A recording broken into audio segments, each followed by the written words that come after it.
While the Allies cursed the German machine guns in World War II for their terrifying rate of fire, that distinctive rasping buzz that froze men in their tracks, the Germans, on the other hand, harbored a different kind of dread. They feared the American M2 Browning and its massive 50 BMG cartridge. It wasn't just a machine gun to them. It was something far more sinister. A weapon that symbolized the crushing weight of American industrial power. A gun that earned nicknames like the Meat Chopper and the Kraut Mower, names that speak to the horrific reality of what happened when those enormous half-inch diameter rounds found their mark. But the real story, the truly dark story, is far more complex and far more gruesome than any nickname could capture. Because when you understand what made the M2 so feared, when you comprehend the full scope of its devastation, both physical and psychological, you begin to see a weapon that fundamentally altered the nature of modern warfare itself. Let's go back now, far back to the end of the First World War, and trace the path that led to this legendary killing machine. The year was 1917. The Great War was reaching its climax in the bloody trenches of France, and American forces under General John Pershing were taking enormous casualties. But something unexpected happened that summer, something that would force military planners to completely rethink their approach to aerial warfare. The Germans introduced a revolutionary new aircraft, the Junkers J.I. It was an all-metal biplane, heavily armored for its time, with a steel bathtub protecting the pilot, the first truly armored military aircraft. When American pilots tried to bring down these aircraft using their standard rifle-caliber machine guns, they discovered something horrifying. Their bullets bounced off harmlessly. The armor defeated everything they could throw at it. General John Pershing understood immediately what this meant. If the Germans could armor aircraft, then every air force in the world would eventually follow suit. Within months, American fighters might be completely obsolete. He needed a solution, and he needed it fast. In July 1917, General Pershing issued an urgent request to the Ordnance Department: design a new machine gun. This weapon needed to be powerful enough to destroy armored aircraft. It had to fire a projectile at least half an inch in diameter, a truly massive caliber, for the time with a muzzle velocity exceeding 2,700 feet per second. This was far beyond anything anyone had designed before. The request was given to one man, John Moses Browning, already famous as America's greatest gun designer, a man whose genius for mechanical engineering seemed almost supernatural. John Browning faced an extraordinary engineering challenge. He couldn't simply design a machine gun from scratch.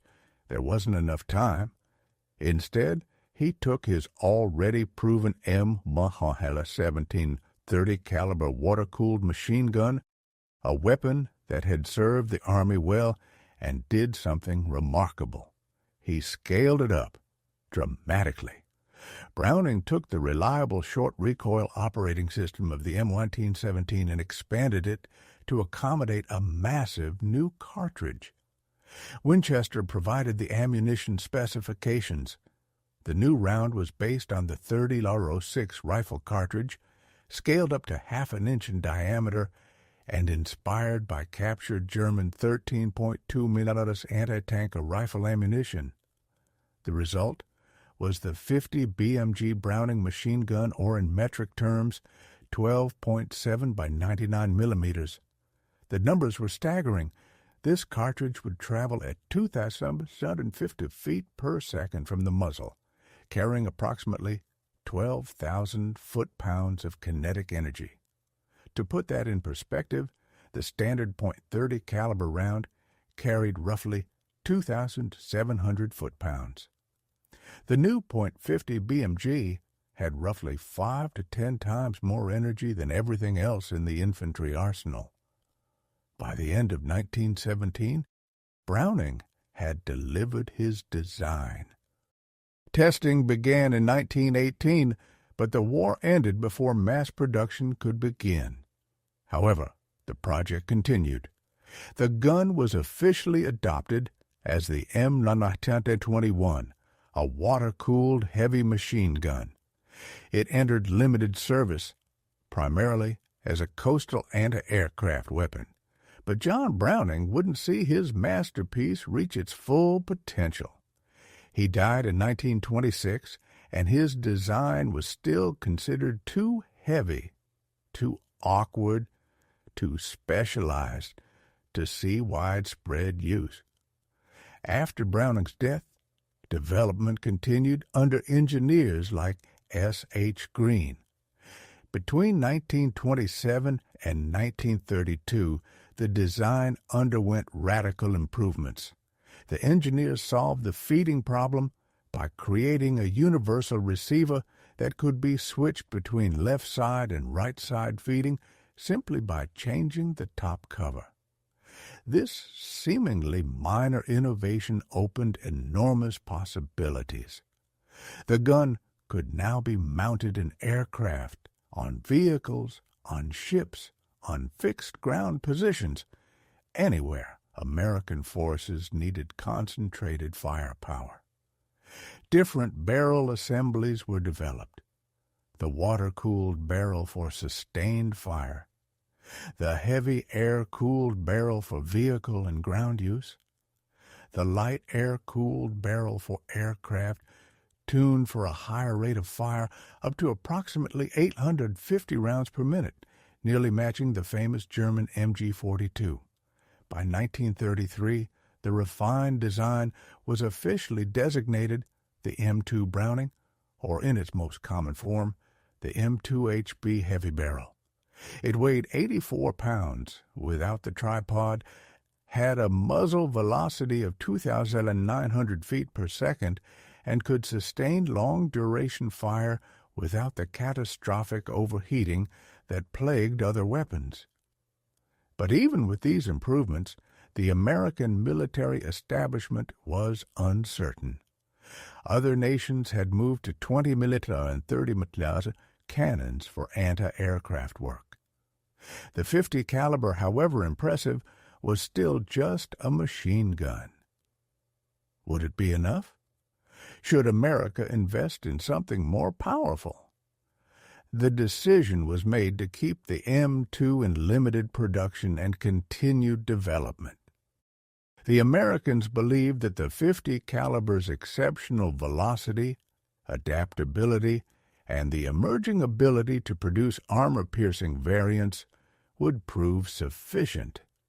It was a gamble that would pay off beyond anyone's imagination.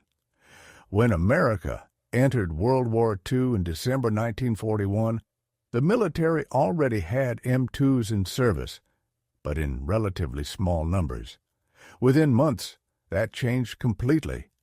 The M2 was suddenly everywhere, on every major American aircraft, every tank, every half-track, mounted on trucks, mounted on ships, mounted on tripods in forward positions. General Motors alone, working with 3 other divisions including Saginaw steering gear and AC spark plug, produced over 1 million Browning machine guns between 1941 and 1944. The scale of production was almost impossible to comprehend.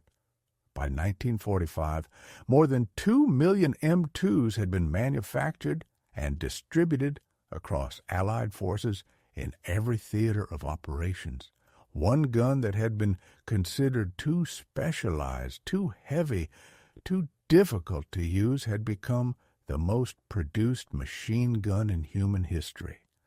The aircraft variant found its first major success in the Pacific. American fighters, lacking the heavy cannons that German aircraft carried, relied on multiple M2s firing in coordinated salvos. A P-47 Thunderbolt carried 8.50 caliber Brownings 4 in each wing, with a combined rate of fire of approximately 100 rounds per second. A single P-47 could deliver more firepower in 30 seconds than most ground weapons could produce in a minute. The B-17 Flying Fortress, which began the war with 4 50 caliber machine guns, saw this number increase dramatically. The definitive B-17G model bristled with 13 50 caliber Brownings. A fully armed bomber represented a flying fortress of lead, potentially firing over 9,000 50 caliber rounds per minute when all guns were engaged. To understand why Germans came to dread this weapon so intensely, you must understand what actually happened when a 50 BMG round struck a target. The projectile itself weighs approximately 707 grains, roughly 4 to 6 grams. The .30 caliber round that the MG-42 fired weighed roughly 12 grams. In terms of raw kinetic energy, the .50 BMG carried at least 4 times as much. But raw energy tells only part of the story. When a 50 BMG armor-piercing round struck a target, it didn't need to explode. It didn't need anything fancy. It simply punched through. At 100 yards, the AP round could penetrate 875 inches of hardened steel armor plate.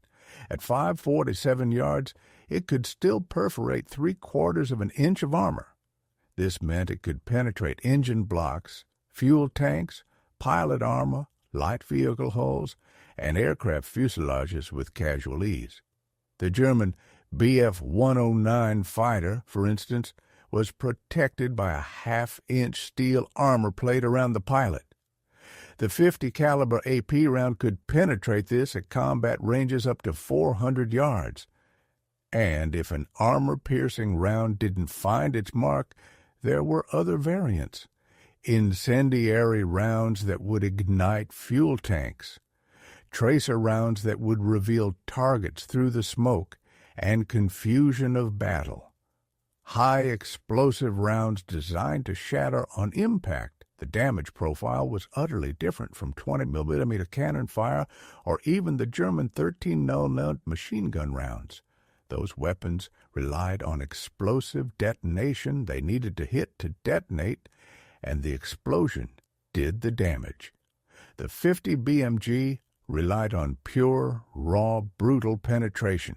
It didn't need to detonate. It simply carved through steel and flesh with mechanical indifference. But perhaps the most insidious aspect of the M2 wasn't its ballistic performance. It was its psychological impact. Imagine you are a German infantryman in 1944.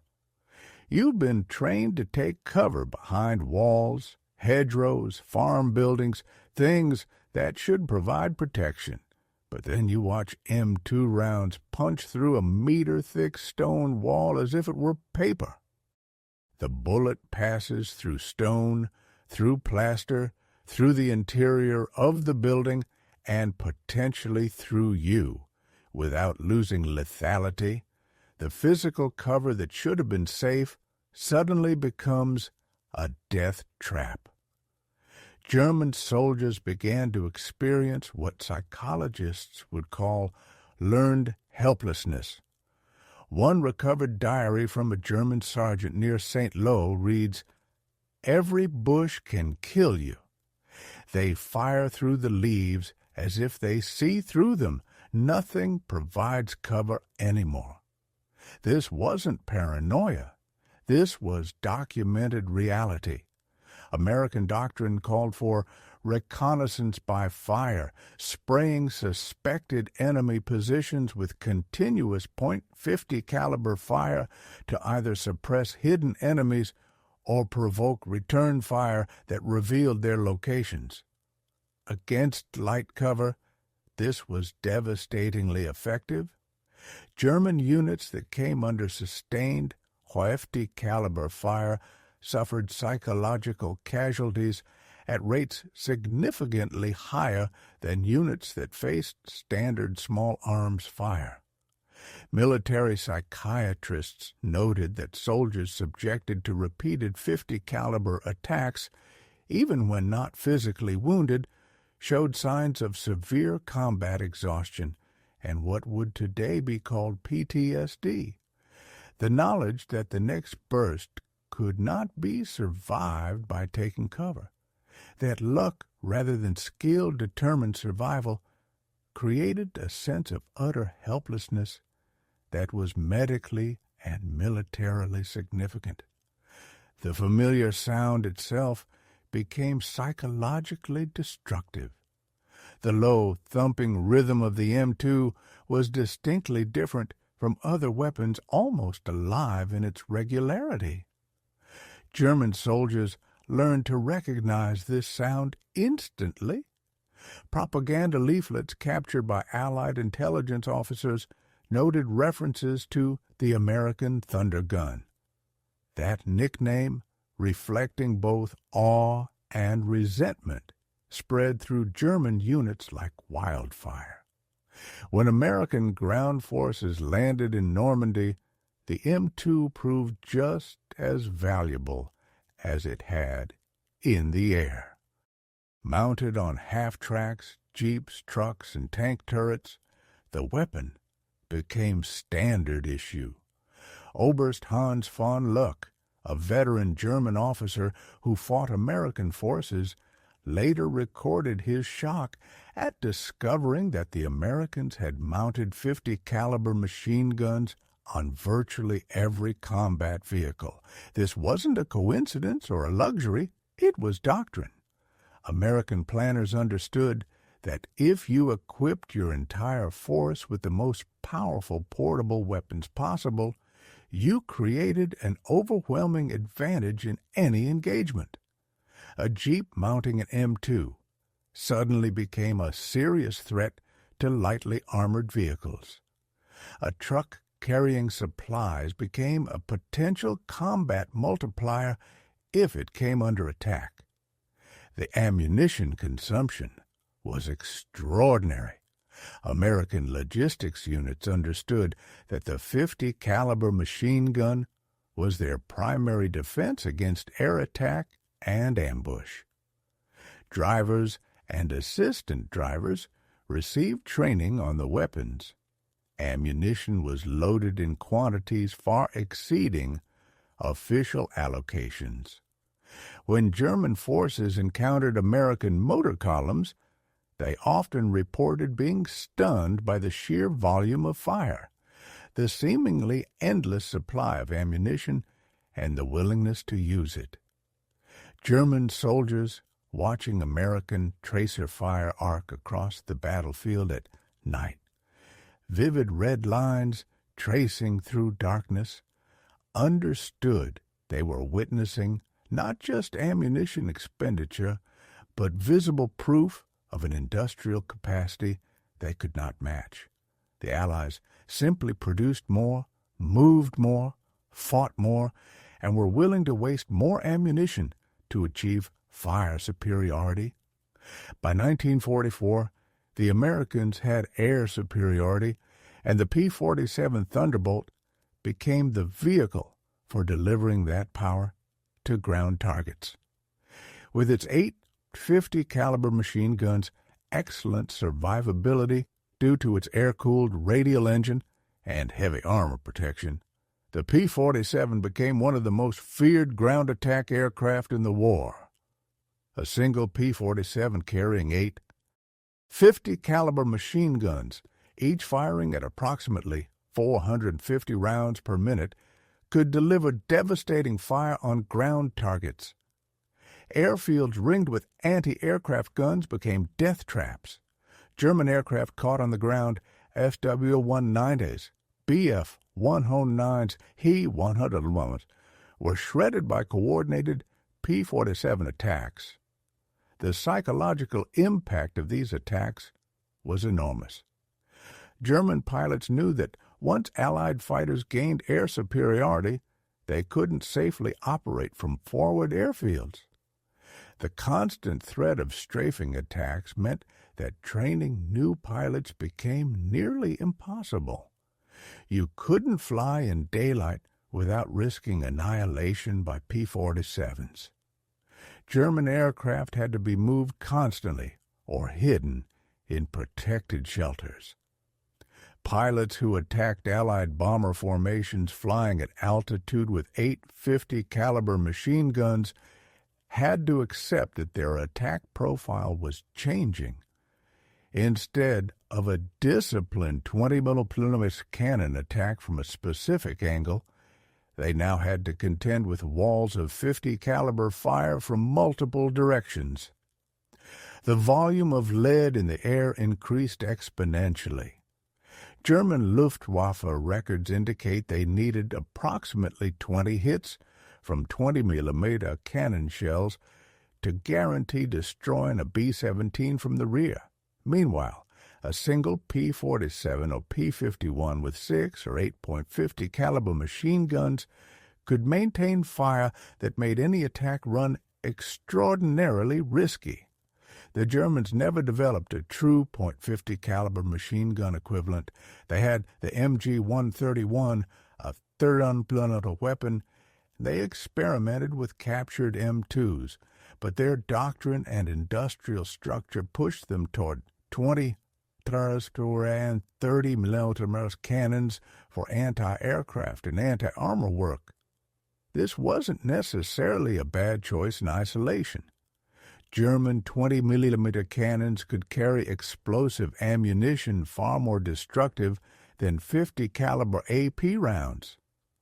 But the choice reflected fundamentally different military philosophies and industrial capacities. The Americans could produce millions of M2s. They could mount them on thousands of aircraft, vehicles, and ground positions. They could train crews and spend ammunition lavishly. German production was constrained. They had to make do with what they could manufacture, and their ammunition production was increasingly limited by shortages of raw materials and fuel for transportation.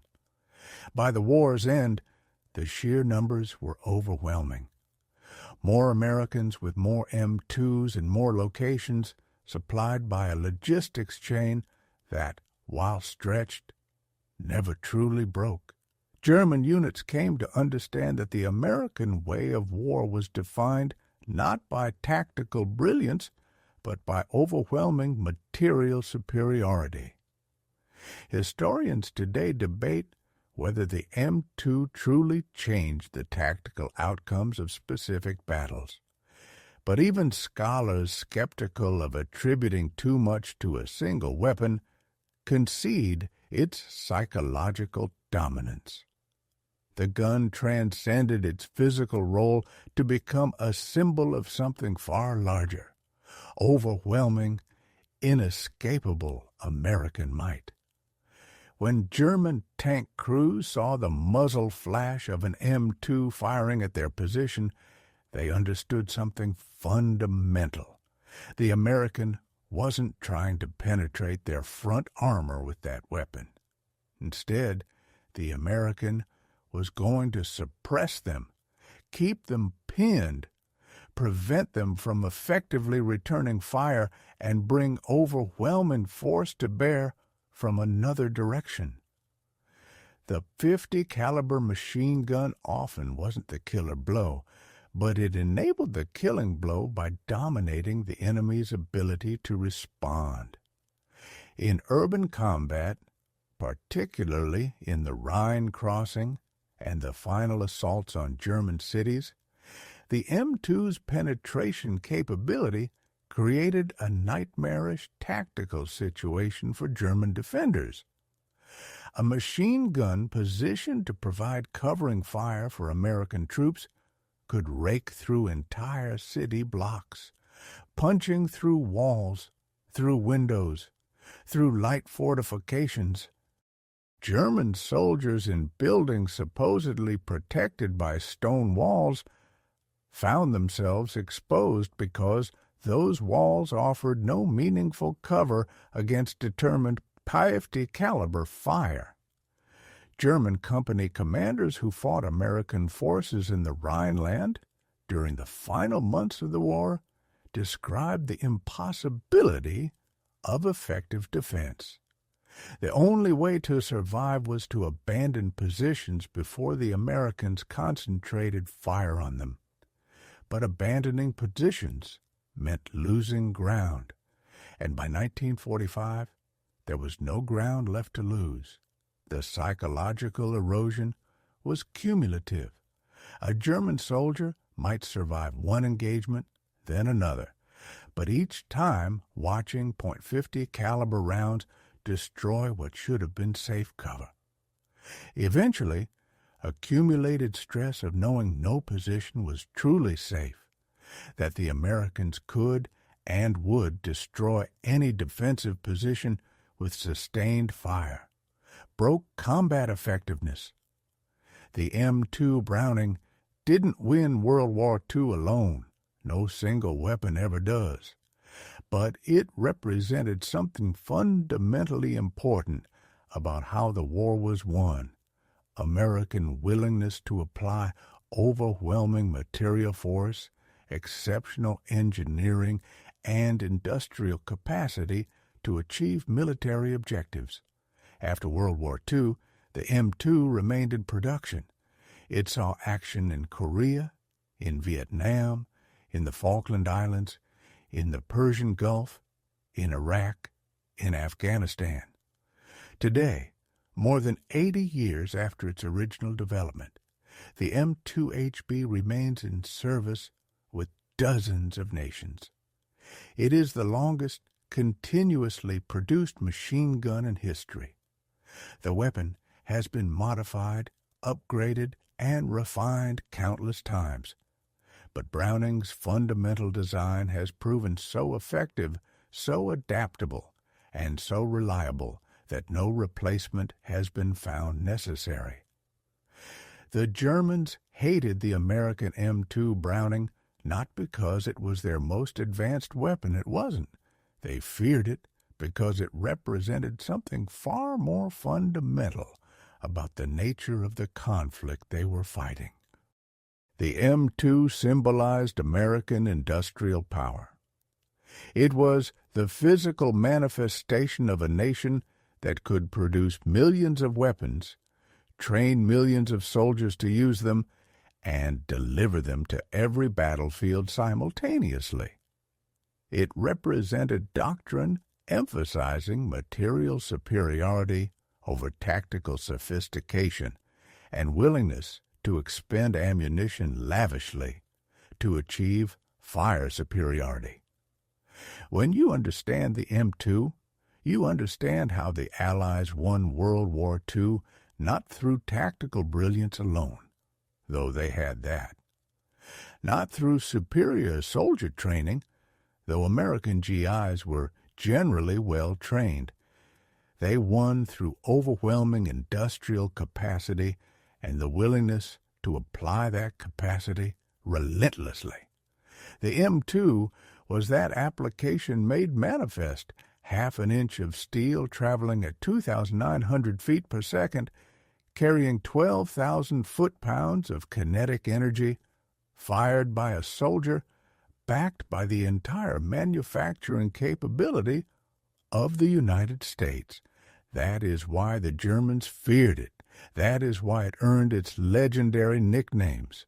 That is why, more than 80 years later, we still talk about the M2 Browning as one of the most significant weapons in military history. It was not just a machine gun. It was American determination, American industrial power, and American firepower distilled into a single, relentless weapon. And for German soldiers facing it, that meant only one thing. There was nowhere safe. There was no cover.